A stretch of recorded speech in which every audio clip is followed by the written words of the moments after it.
সবাইকে স্বাগত দৈনিক সংবাদ অনলাইনে। আমরা আছি পরিপ্রেক্ষিত অনুষ্ঠানে। পরিপ্রেক্ষিত মানে যে কোনো বিষয়ের প্রেক্ষিতে কথা বলার এই অনুষ্ঠানে দুজন বিশিষ্ট লোককে আমরা আজকে পেয়েছি। আমরা যে বিষয় নিয়ে কথা বলবো, এখন চৈত্র মাস, এই সময়ে বাংলার বর্ষপঞ্জি সহ বিশ্বের অনেক ভাষা গোষ্ঠীর বর্ষপঞ্জিতে শেষ মাস এইটি। এই শেষ মাসে বেশ কিছু উৎসবে আমরা মেতে থাকি। আমরা মানে ভারতবাসী নই, শুধু দক্ষিণ পূর্ব এশিয়া বলা যায়, কিংবা আরও সুদূরে জাপান কিংবা আফ্রিকার কোথাও একই রকমভাবে এই মাসটি তারা উদযাপন করে থাকেন এই সময়টাকে। এই উৎসব হচ্ছে মূলত উর্বরা শক্তির উৎসব।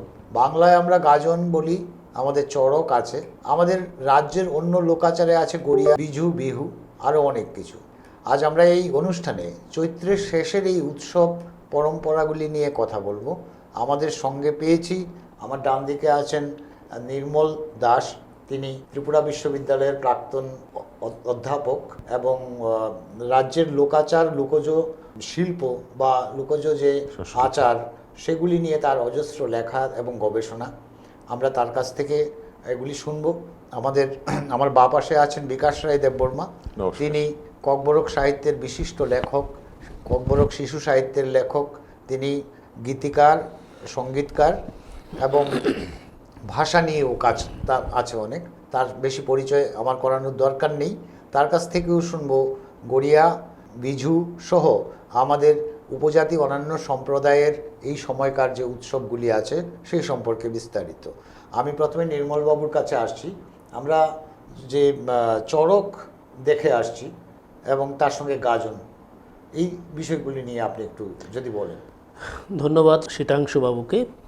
আমরা চৈত্র মাসে আছি, আর কিছুদিন গেলেই চৈত্র শেষ হবে।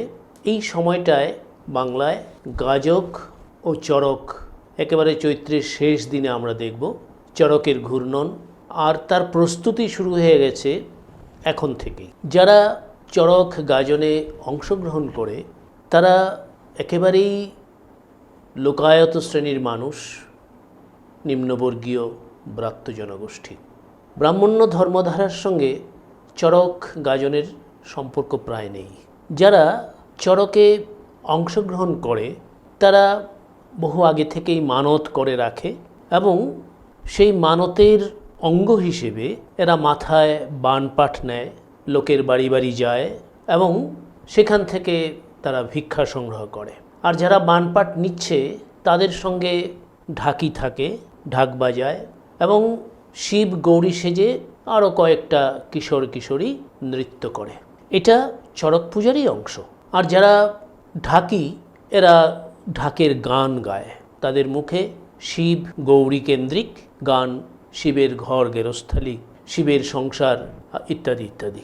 আর সারাদিন তারা ভিক্ষে করে যা পায় তার একটা অংশ সঞ্চিত থাকে, আর কিছুটা তারা দিন শেষে অন্ন আহার হিসেবে গ্রহণ করে। এইভাবে তারা গোটা মাসটা কাটিয়ে দেয় এবং নির্ধারিত দিনে চড়কে তারা অংশগ্রহণ করে। তো এর সঙ্গে আরেকটা বিষয় যুক্ত আছে, সেটা হচ্ছে চড়কের গাছ জাগানো। চড়ক একটা গাছ, সেই গাছের উপরে তারা চড়কে ঘুরবার ব্যবস্থা করে, ঘূর্ণনের একটা ব্যাপার আছে।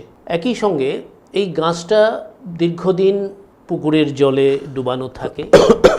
মাস শেষ, হ্যাঁ, আগের বছরে চড়ক শেষ হওয়ার সঙ্গে সঙ্গেই সেটিকে আবার পূজা দিয়ে পুকুরের মধ্যে নিয়ে ডুবিয়ে রাখা হয়। আবার চড়কের আগে সেই গাছটাকে মন্ত্র পড়ে তারপর তুলে আনা হয়, সেখানেই সেই গাছটাই মাটিতে পোঁতা হয়। আচ্ছা, একটা ছোট্ট প্রশ্ন এখানে আমি করছি যে এই চড়কের জন্য যে কাঠের দণ্ড বা পোল যদি ইংরেজিতে বলি, সেটা কি বিশেষ কোনো জাতের গাছকেই ব্যবহার করা হয় কি এরকম? না, এইরকম আলাদা করে কিছু ব্যাপার নেই। একটা সময়ে ছিল যখন নিম জাতীয় গাছ, এই জাতীয় কোনো মূল্যবান গাছ হিসেবে ব্যবহার করা হতো। এখন ততখানি মানা সম্ভব হয় না, গাছের পরিমাণ অনেক কমে গেছে। আর একটা গাছ তো আর খুব বেশি দীর্ঘদিন বেঁচেও থাকে না, নষ্টও হয়ে যায়। ফলে কিছু কিছু নির্ধারিত গাছ থাকে, দেবদারু গাছ, নিম গাছ, হ্যাঁ, গর্জন গাছটাও বিশেষভাবে গুরুত্ব দেওয়া হয়। তো এটা একটা বিষয়। পাশাপাশি এই গাছটা তুলে আনা হয়। অনেকেই এই গাছটাকে শিবের প্রতীক হিসেবে ধরে এবং এই গাছটাকে পুঁতে দেওয়ার পরে মোটামুটি চড়কের প্রক্রিয়াটা শুরু হয়ে যায়। একই সঙ্গে আমি আগেও বলেছি যে এটা ব্রাত্য মানুষের পূজা, আর এখানে যারা পূজারী হন, এখানে যারা ভক্তা হন, তারা সবাই নিম্নবর্গের মানুষ এবং এটা তাদের একেবারে নিজেদের অন্তর থেকে তারা তাদের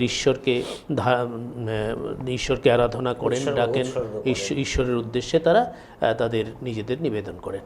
তো এই যে গোটা প্রক্রিয়াটা, এই প্রক্রিয়ার সঙ্গে একটা সংস্কৃতির ধারা রয়েছে। আমি কিছুক্ষণ আগে গানের কথা বললাম এবং একে কেন্দ্র করে মেলা হচ্ছে, এটা একটা সংস্কৃতিগত দিক।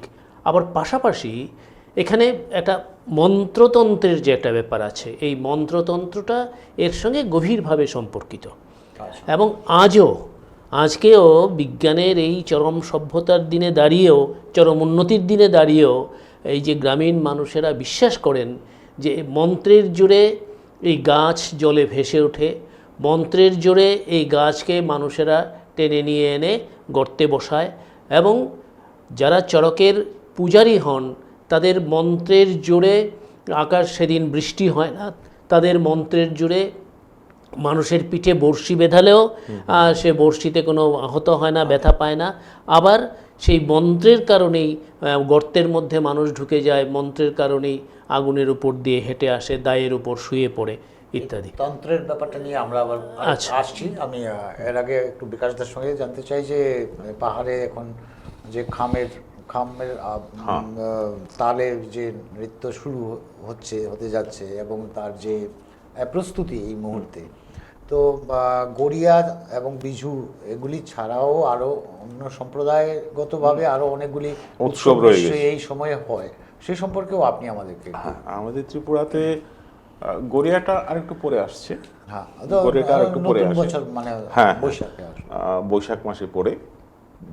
তো এবার সেটা খুব সম্ভবত শুরু হচ্ছে 13 এপ্রিল থেকে। 7 দিনের একটা সময় থাকে, 13 এপ্রিল থেকে শুরু হয়ে 21শে এপ্রিলে গিয়ে সেটা শেষ হচ্ছে। তো গড়িয়ার আগে যে উৎসবগুলো আসছে সেটা মূলত হচ্ছে আমাদের ত্রিপুরাতে যারা ককবরক ভাষী তাদের ক্ষেত্রে সেটা হচ্ছে বুইশু। এর আবার দুটো আছে, একটা হলো গিয়ে হারি বুইশু, ঠিক আছে, এরপরে হচ্ছে গিয়ে বুইশু সেনা। আচ্ছা, তো হারি বুইশু, বুইশু সেনা। হারি বৈশু মানে হার বিশু আমাদের বাঙালিদের হাড় বিশু, এর সঙ্গে হাড়ি সম্প্রদায় যে আছে, এটা একটা যোগাযোগ আছে। হাড়ি সম্প্রদায় তাদেরকে বলা হয় যে তোমরা এই বুইশুটা একদিন আগে করে ফেলো, কারণ বুইশু উৎসবের সঙ্গে বাড়িতে হাঁড়ি কড়ি কাপড় চোপড় সমস্ত কিছু ধুয়ে টুয়ে পরিষ্কার করার একটা ব্যাপার স্যাপার রয়েছে। তো একটু অভিজাত শ্রেণীর লোক যারা, তারা তো নিজের হাতে কাজটা একটু কমই করবে না অন্যকে দিয়ে, ঠিক আছে। তো অভিজাতরা সবসময়ই এরকমই। তো এরা অর্ডার দিয়ে দেয় যে আমার বাড়িতে যারা কাজ করবে তারা এর আগের দিনে ইয়েটা করে ফেলো, তোমাদের উৎসব করে ফেলো। তো হাঁড়ি যে কথাটা, এটা ককবরকে এর অর্থ হচ্ছে গিয়ে অস্পৃশ্য। আচ্ছা, হাঁড়ি কথাটার যে ককবরক অর্থ হচ্ছে গিয়ে অস্পৃশ্য। বাংলাতেও হাঁড়ি শব্দটা আছে। হ্যাঁ, বাংলাতে হাঁড়ি শব্দটা আছে, হাঁড়ি সম্প্রদায়ও আছে, ওই একই জিনিস, হাঁড়ি ডোম এই ধরনের শব্দগুলো আছে। তো তারা সেই দিন তাদের এই উৎসবের পর্বটা সেরে ফেলে, তার জন্য ওটা হয়ে গেছে হারি বৈশু। এর পরের দিনটা হচ্ছে বৈশু সেনা, মূল বিশু। তো এই আমরা তো বৈশু বলছি, চাকমারিদের ক্ষেত্রে সেটা হচ্ছে গিয়ে বিজু। বিজু আবার আমি যতটুকু জানি 3 দিনের প্রোগ্রাম। ফুল বিজু, মূল বিজু, গাচ্চবাচ্চু। হ্যাঁ, গাচ্চবাচ্চু বিজু। তো আমরা যখন আসামে চলে যাই পেয়ে গেলাম এখানে বিহু, রঙালী বিহু। এদেরও 7 দিন ধরে হয় রঙালী বিহু। তো মূলত কথা হচ্ছে যে সেদিন সূর্য তার পথ পরিক্রমায় বিষুব রেখা অতিক্রান্ত করছে বলেই মহাবিষুব সংক্রান্তি আমরা উল্লেখ পাই, বিভিন্ন জায়গাতে উল্লেখ পাই। বিশু থেকেই নানা ওখান থেকে শব্দ এসেছে। এই শব্দগুলোর সৃষ্টি এইভাবে হয়েছে। আর এই উৎসব কিন্তু শুধু ত্রিপুরাতে নয়, আর শুধু আসামে নয়, বা শুধু উত্তর পূর্বাঞ্চলে নয়, দক্ষিণ গোটা দক্ষিণ পূর্ব এশিয়াতেই এটা কিন্তু বিভিন্ন আঙ্গিকে বিভিন্ন ঢঙে পালিত হয়। এবং ভারতের যে তটীয় সমুদ্র, আমাদের দক্ষিণ ভারত, দক্ষিণ ভারতের যে তটীয় যে রাজ্যগুলি। অঞ্চলগুলি রয়ে গেছে, সেখানে কিন্তু এটা বিভিন্নভাবে পালিত হচ্ছে। আর আরেকটা কথা বলি, এটা আমি মনে করি সেটা বলা দরকার। নববর্ষ হিসেবে পালন করার যে ব্যাপারটা, সেটা কিন্তু ভারতবর্ষে ছিল না, এই প্রচলনটাই ছিল না। নববর্ষ হিসেবে কোনো দিনটাকে পালন করার যে ধারণাটা, সেই ধারণাটা আমাদের এখানে এনেছে পার্সিরা। ইদানিং তো যুদ্ধ হচ্ছে না ইরান আর ইসরায়েলের মধ্যে। নওরোজ হচ্ছে গিয়ে তাদের বর্ষ পূর্তি বলো বা বর্ষের সূচনা এই হিসেবে দিনটাকে পালন করে। আর আমাদের এখানে নিউ ইয়ার্স ডে পালন বা নতুন বর্ষ পালন, সেটা এই ইংরেজদের হাত ধরে এখানে এসেছে।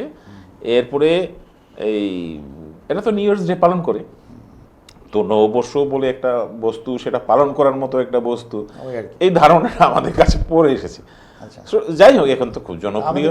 আমাদের পাহাড়ে তাহলে মানে গড়িয়া মূলত হচ্ছে নতুন বছর, নতুন বছরের পরে গড়িয়াতে তো হয় কি, সেক্ষেত্রে আমাদের চৈত্রের যে অনুষ্ঠানগুলি, চৈত্র তো ঠিকই আছে। হ্যাঁ, চৈত্র মাসের সঙ্গে আমাদের সমাজে যে অনুষ্ঠানটা সঙ্গে বেশি যোগাযোগ, সেটা হলো বৈশুর সঙ্গে। তো বৈশুর পরেই তো আসছে নতুন বছর চলে আসছে, এরপরে গড়িয়া চলে আসছে। এখন গড়িয়ার যে গড়িয়া নিয়ে যেসব জনশ্রুতি চালু আছে, আর কিছু কিছু যা হিস্টোরিক্যাল টেক্সট থেকে যা আমরা পাই, এবং এটা নিয়ে খুব চমৎকার একটা লেখা লিখে গেছেন শ্যামাচরণ ত্রিপুরা। যদি কখনো সময় সুযোগ পাও, মানে পড়ে দেখতে পারো, খুব ভালো লিখেছেন। তো উনি লিখেছেন এভাবে, এবং কথাটা সত্যিও বটে, যে গড়িয়া উৎসব বা গড়িয়া পুজোর যে প্রচলনটা, সেটা আগে থেকেই ছিল, ত্রিপুরাতে আগে থেকেই ছিল। কিন্তু কুচুক হাসিকাম কামানি বলে একটা ব্যালেড সং আছে, যেটার সঙ্গে আমরা রায়কাচাকের যে একটা গল্প আছে, হ্যাঁ, সেটা হলো গিয়ে কুকি প্রদেশ যেটা জয় করেছিল, এটা এখন বর্তমানে এই লোকেশনটা হচ্ছে বাংলাদেশে থানাংসি বলে একটা জায়গা আছে। রাজমালাতে কিন্তু থানাংসি বলে লেখা, কিন্তু বাংলাদেশে এখন ওই এলাকার নাম হচ্ছে থানসি। তবুও কোরিলেট করা যায়, সেটাই যে ওই থানাংসি, সেটা বোঝা যায়। তো রাজমালাতে যেভাবে বর্ণনা করা হয়েছে যে কুকি রাজার যে রাজধানী যেটা ছিল, যেটা দুর্গ ছিল, সেই দুর্গ দখল করার পরে সেই দুর্গে যা যা জিনিস ছিল, এবং ওনাদের কুকিদের যে কি বলবো, যার পূজা ওনারা করতেন, উপাস্য দেবতা, হ্যাঁ, সেই উপাস্য দেবতা এবং তার সঙ্গে জড়িত যতটা আনুষঙ্গিক তৈজসপত্র বা বিভিন্ন ধরনের জিনিস ছিল, সেইগুলো ওখান থেকে আনা হয়। এবং জমাতিয়া সম্প্রদায়ের লোক, they were the first to enter into the এই যে দুর্গে যারা প্রথম প্রবেশ করেছিল, যার জন্য গড়িয়ার যে মাথা বা যাকে প্রতীক হিসেবে পূজা করা হতো, তারা ওটার অধিকার পায়। আচ্ছা, এইবার যারা দেববর্মা যারা লেখে নামের পিছনে, যেমন ধরুন আমি দেববর্মা লিখি, এই দেববর্মা সম্প্রদায়ের লোক আবার গড়িয়া পুজোর সময় একটা, এই যে আমরা ওয়াথুই বলি, ওয়াথুই বাংলাতে কি মৃত্যুঞ্জয় নাকি না, বাসটা তো না, মুলিবাস, সরি, মুলিবাস। আমরা ওয়াথুই বলি। এই ওয়াথুই এটা কোনো ধরনের পোকায় কাটা হলে চলবে না, কোনো খুঁত থাকলে চলবে না, এই ধরনের বাঁশ হতে হবে। ঠিক আছে, তো এই যে গড়িয়ার প্রতীক হিসাবে ওয়াথুইকে যে বাছা হলো, এর পেছনে বিশাল বড় একটা গল্প আছে, এক সপ্তাহ লেগে যাবে। আচ্ছা, আমি এই গল্পে আমি এই গল্পে যাব না। কুথুই কুথুই কুথুই ওয়াথুই ফাং রাজা চামানি, এটা আর একটা গল্প আছে। তো এই বাঁশের যে অগ্রভাগের মধ্যে একদম অগ্রভাগে পাতা টাতা সহ থাকে, সেটাই প্রতীক হিসেবে পুজো করা হয়। এবং ককবরক ভাষায় অন্যান্য যারা আছেন, যেমন ত্রিপুরা জনগোষ্ঠী আছেন, কলই জনগোষ্ঠী আছেন, এক একটা জনগোষ্ঠীতে কিন্তু এক একটা প্রতীক ব্যবহার করে। কেউ তরোয়াল ব্যবহার করছেন, কেউ ধরুন বর্ষা ব্যবহার করছে। তো এক একটা জনগোষ্ঠীতে এক একটা জিনিসটাকে গড়িয়ার প্রতীক হিসাবে নেওয়া হয়। আমি কেন এই কথাটা বলছি, এবার জমাতিয়া সম্প্রদায়ের মধ্যে গড়িয়া পুজোর যে ব্যাপারগুলো আছে, ওটাকে যদি আমরা একটু ক্লোজলি যদি আমরা দেখি, তাহলে দেখব যে জমাতিয়াদের মধ্যে কিন্তু দুটো গড়িয়া আছে। একটা হচ্ছে বিয়াগানং গড়িয়া, আরটা হচ্ছে বিয়াকরি গড়িয়া। আচ্ছা, বিয়া মানে হচ্ছে ককবরকে বিয়ার কথাটার মানে হচ্ছে এই পাও, হাতও হতে পারে, হাতকেও বিয়া বলে, পাওকেও বিয়া বলে। ঠিক আছে, তো বিয়া করেই গড়িয়া ও স্ট্যাটিক এক জায়গাতে, আর বিয়াগানাং গড়িয়া ওটা বছর বছর ওর লোকেশন পাল্টায়। তো এখন জমাতিয়া সম্প্রদায়ে যে পুজো নিয়ে প্রচার প্রসার সবচেয়ে বেশি, ঠিক আছে, এটা হচ্ছে বিয়াগানাং গড়িয়া, মানে স্থানান্তরে যায়। হ্যাঁ হ্যাঁ, একবার তৃষা বাড়িতে হবে, এর পরের বছর হয়তো ডালাকে হবে, এভাবে ঘুরে ঘুরে ঘুরে ঘুরে হবে। কিন্তু বিয়াকুরি গড়িয়া যেটা, ওটা স্ট্যাটিক। তো ইট ডাজ প্রুভ, এটা কিন্তু ইঙ্গিত দিচ্ছে যে গড়িয়া আগেই ছিল। এইবার কুকিদের গড়িয়াকেও জয় করে আনা হলো। ঠিক আছে, এবার এর সঙ্গে আর একটা ছোট্ট আরেকটা ঘটনা জড়িত আছে। এবার গড়িয়াকে তো আনা হলো, কিন্তু এই গড়িয়াকে পুজো করা কি, মানে কিভাবে পুজো করা যায়, আমি এই ঘটনাটা শেষ করছি। কি করে পুজো করা হবে, কারণ এর পুজো আচার মন্ত্র আচার টাচার কিছুই জানে না। আবার গিয়ে ওই গড়িয়ার যারা পূজারী ছিল, যে সম্প্রদায় পূজা করতো, তাদেরকে ধরে নিয়ে আসা হয়েছে।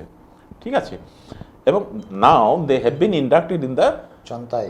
নো, দে আর নট চমতাই। তারা জমাতিয়া সম্প্রদায়ের ভুক্ত হয়ে গেছেন, তাদেরকে বলা হচ্ছে খেরফা। তো এইবার জমাতিয়াদের মধ্যে দুই খেরফাং আছে। মানে একটা হচ্ছে গিয়ে বিয়াকুরি গড়িয়ানি খেরফাং, আর হচ্ছে বিয়াগানাং গড়িয়ানি খেরফাং। তো এটা নিয়ে গবেষণা করা দরকার। আচ্ছা, ঠিক আছে, আমি যে জায়গায় শেষ করেছিলেন আপনি, আমি আবার ওখানে আসছি যে তান্ত্রিক মানে তন্ত্র সাধনার যে ব্যাপারটা, ওইটা আমরা মানে আমাদের প্রাচীন সমাজে তন্ত্র সাধনাটা ছিল, আমাদের বৌদ্ধ বাংলায়ও ছিল এবং এই বাংলায়ও আছে। তো বুদ্ধ পরবর্তী বাংলায়ও আছে। তো আপনি গড়িয়া মানে চরকের তন্ত্র সাধনা নিয়ে কিছু বলতে? আচ্ছা, চরক ব্যাপারটা হচ্ছে, আমি বলছি, এটা তো আমাদের এই চরকের সঙ্গে বৌদ্ধ, হিন্দু, এই যে ধর্মধারা, তার একটা মিশ্রণ কিন্তু ঘটে গেছে। হ্যাঁ, এবং মিশ্রণ ঘটে যাওয়ার ফলে এই বিভিন্ন ধর্মধারার যে আইডিয়াগুলো, ধ্যান ধারণাগুলো, এগুলোই মানুষের মধ্যে প্রতিফলিত আমরা দেখছি। আর এই তন্ত্রের যে ব্যাপারটা, এটা তো আর আজকে কালকের নয়, এটা হয়তো বা খ্রিস্টপূর্বাব্দ কালেও ছিল।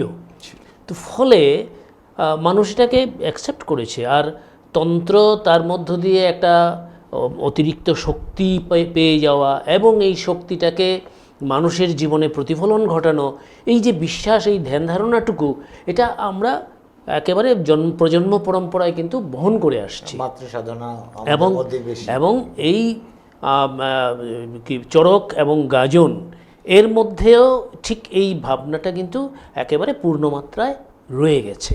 আপনি যদি খুব ভালো করে চড়ককে অবজার্ভ করেন, খুব ভালো করে যদি লক্ষ্য করেন, তাহলে দেখবেন যে গোটা মানে মন্ত্রতন্ত্রের বলয় দিয়ে এই চড়কটাকে কিন্তু ঘেরাও করে রাখা হয়েছে। একেবারে গাছ জাগানো, তার আগে তারা শ্মশানে যাবে, শ্মশানে গিয়ে শরীর বন্ধন করবে, বন্ধন করে তিনি নিজেকে একদম এক পূজারী হিসেবে নিজেকে যোগ্য মনে করবেন, তারপরে গাছকে জাগাবেন, গাছকে জাগিয়ে গাছকে মাটিতে পুঁতে দেওয়া হবে, পুঁতে দিয়ে সেটাকে চক্রাকারে ঘোরানো হবে এবং একেবারে চড়কের শেষ পর্যন্ত একটা মন্ত্রতন্ত্রের মালায় কিন্তু গোটা চড়ক প্রক্রিয়াটাকে মানুষের পিঠে একদম ঢেকে দেওয়া আছে। এবং এটাকে মানুষ গভীরভাবে আজও কিন্তু বিশ্বাস করে যে এই পিঠে বড়শি বেঁধানো হলো, সে ব্যথা পাচ্ছে না, ভালো হয়ে যাচ্ছে, এটা এই মন্ত্রের জোরে সম্ভব হচ্ছে। তো ঠিক তেমনি গোটা প্রক্রিয়া আর হ্যাঁ, আর চড়ক আর গাজন এই দুটোর সঙ্গে পারস্পরিক এত গভীরভাবে সম্পৃক্ত। আর বলা হচ্ছে যে এখানে বৌদ্ধ শূন্য, যে শূন্য বৌদ্ধ শূন্য নয়, এছাড়াও একটা শূন্য মানে পবিত্রতা, যেটা সুকুমার সেনের ভাষায়, সেই পবিত্রতার একটা ঘেরাটোপের মধ্যে গোটা চড়ক প্রক্রিয়াটাকে চালিয়ে যাওয়া হয়। ফলে এই চড়কের মধ্যে নিম্নবর্গীয় মানুষের ধ্যান ধারণা, বিশ্বাস, সংস্কার এবং তার প্রতি তাদের যে গভীর আস্থা, এটা সবটাই কিন্তু আমরা দেখতে পাচ্ছি সমাজের যে পরম্পরা। হ্যাঁ, অবশ্যই এটা মানুষ আদিম সমাজ থেকেই বহন করে আসছে। কিছুক্ষণ আগে বিকাশ বলল যে এই যে সূর্যের যে অবস্থা পরিবর্তন, এই চড়কের ঘূর্ণনের সঙ্গে কিন্তু সূর্যের অবস্থার পরিবর্তনের একটা ইঙ্গিত কিন্তু আমরা কিন্তু দেখতে পাচ্ছি। সুতরাং গোটা ব্যাপারটার মধ্যেই আমাদের একেবারে প্রাচীন সংস্কার, প্রাচীন ধ্যান ধারণা, এবং এটা ভারতবর্ষের বিভিন্ন জায়গা তো আছে। আমরা কি বলে স্যার জেমস ফ্রেজারের বইতে আমরা দেখেছি যে এই চড়কের ঘূর্ণনের ব্যাপারটা শুধুমাত্র যে বঙ্গের নিজস্ব এরকম নয়, পৃথিবীর আরও অন্যান্য কোনো দেশে কিন্তু এই ব্যাপারটা আছে। অর্থাৎ কিনা আমার এই বিকাশ কিছুক্ষণ আগে বলল, অর্থাৎ কিনা সব জাতিগোষ্ঠীর মানুষের মধ্যেই কিছু কিছু চিন্তাশীল মানুষ থাকে, যাদের মধ্যে বৈজ্ঞানিক দৃষ্টিভঙ্গি থাকে, যারা সূর্যের ঘূর্ণন, ফসল উৎপাদন, প্রজননের সময়কালটাকে নির্ধারিত করতে সক্ষম হয় পৃথক পৃথক বলয়ের মধ্যে অবস্থান করে। যার ফলে ককবরকভাষীদের মধ্যে যেমন এই ভাবনাটা সেপারেটলি স্বতন্ত্রভাবে এসেছে, যে কারণে অসমীয়াদের মধ্যে ঠিক এই সময়টাকেই তারা নির্বাচন করে নিয়েছে। দক্ষিণ ভারতের কোনো একটা জাতিগোষ্ঠী এই সময়টাকে ফসল উৎপাদনের একটা নির্দিষ্ট সময় হিসেবে বাছাই করে নিয়েছে।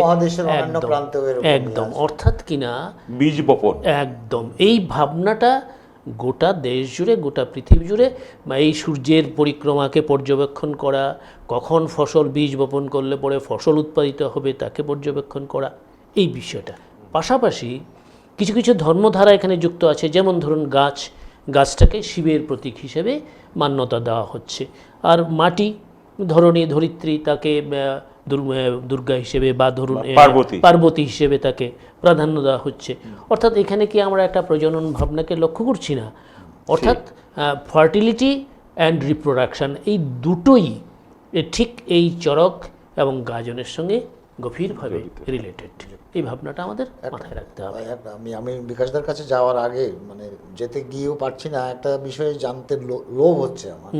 আপনি তো এইগুলি নিয়ে অনেক গবেষণা করেছেন, লোকজনের কাছাকাছি গিয়েছেন, এই তন্ত্র সাধনা নিয়ে আপনার কি কোনো অন্যরকম কোনো অভিজ্ঞতা কি পেয়েছেন? না, অভিজ্ঞতা বলতে ঠিক আমি একবার চড়কের ক্ষেত্র সমীক্ষা করতে গিয়েছিলাম, গিয়ে তারপরে একজন চড়কের সন্ন্যাসীর সঙ্গে আমার পরিচয় হয়েছে এবং তাকে আমি মানে বিভিন্নভাবে অনুরোধ করে টরেও বহু কষ্টে রাজি করাতে পেরেছি যে তিনি আমাকে চড়কের মন্ত্র শোনাবেন। এবং এক গভীর রাতে তার বাড়িতে আমি গেছি, কিছুতেই সে মন্ত্র শোনাতে রাজি নয়, বলেছিলেন যদিও, কিন্তু রাজি হচ্ছে না। আমিও নাছোড় হয়ে বসে আছি। শেষে একেবারে যখন রাত 12টা বাজে তখন তিনি তার মন্ত্র আরম্ভ করলেন। বাইরে বৃষ্টি হচ্ছে, টিনের ঘরে ঝমঝম করে বৃষ্টির জল পড়ছে, আর উনি হাত জোর করে তার খাটের মধ্যে বসে আছেন আসন করে, আর তিনি একের পর এক মন্ত্র পড়ে যাচ্ছেন। তখন আমার কাছে একটা অলৌকিক অনুভূতি আমার মনের মধ্যে তৈরি হয়েছে যে সত্যি এই মন্ত্রতন্ত্র আর কিছু হোক বা না হোক, মানুষের মনের মধ্যে সেটা কিন্তু একটা গভীর প্রভাব বিস্তার করে। এবং আমি নিজে যেহেতু হিপনোটাইজড হয়ে গেছিলাম সেই সময়টায়, তো সাধারণ মানুষ যারা এই বিষয়টাকে আগের থেকেই বিশ্বাস করে আসছেন তাদের ক্ষেত্রে সেই প্রভাবটা আরো অনেক সুদূর প্রসারী তাদের হবে। মধ্যে সেই প্রভাব আরো বেশি গভীর হবে। আমি অলৌকিকতার কথা বলছি না, এই যে তন্ত্র সাধনা, এটা তো আমাদের উপজাতি সমাজের মধ্যেও অনেক আগে থেকেই আছে, বিভিন্নভাবে এখনো আছে, ছিল, আছেও। তো এই চৈত্রের যে সময়ের কালের কথা বলছি, এর সঙ্গে রিলেটেড কি কিছু আপনার না, অভিজ্ঞতা? চৈত্রের সঙ্গে তো ককবরক ভাষীদের ক্ষেত্রে এই বৈশু ছাড়া অন্য কোনো অনুষঙ্গ জড়িত নেই। তবে তন্ত্র সাধনা নিয়ে না, তন্ত্র সাধনার ওই ক্ষেত্রেও তেমন কোনো তন্ত্র সাধনার কোনো ব্যাপার নেই। তন্ত্র সাধনা আমি শুধু বলবো এই কথাটা যে গড়িয়া পুজো যখন করা হয়, গড়িয়া পুজো করার সময় অচাই থাকে, অচাইকে আনা হয়, অচাই গড়িয়া মন্ত্র পড়েন এবং গড়িয়া মন্ত্র এত স্পিডে পড়া হয় যে সমস্ত কথা স্পষ্টভাবে বোঝা যায় না, ঠিক আছে। তবু এরপরেও আমি বেশ কয়েকজন অচাইদের সঙ্গে বসে ওনাদের কাছে যতটুকু উদ্ধার করতে পেরেছি, এখানে মূলত দেববর্মাদের ক্ষেত্রে গড়িয়াটা পরিবার ভিত্তিক হিসেবে করা হয়, অবজার্ভ করা হয়।